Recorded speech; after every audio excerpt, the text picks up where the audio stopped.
Hello. Hindi na ulit ako gagamit ng podium po ha, kasi hindi niyo ako makikita doon. Masyadong mataas yung podium para sa akin. Ano po?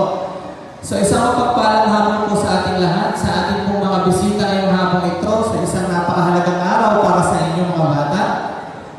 Sa ating Pangulo ng mga magulang, ating SPTA President, Tita Sara, magandang hapon. Sa kanya, ikalawang Pangulo, si Tita Sharon. Mga tita po, tawag sa kanila. Ano po, sila itaguyod, lagi niyong tatandaan na may magandang kinabukasan ng ating mga bata basta tayo ay nasa likod nila at patuloy na sumusuporta sa kanila.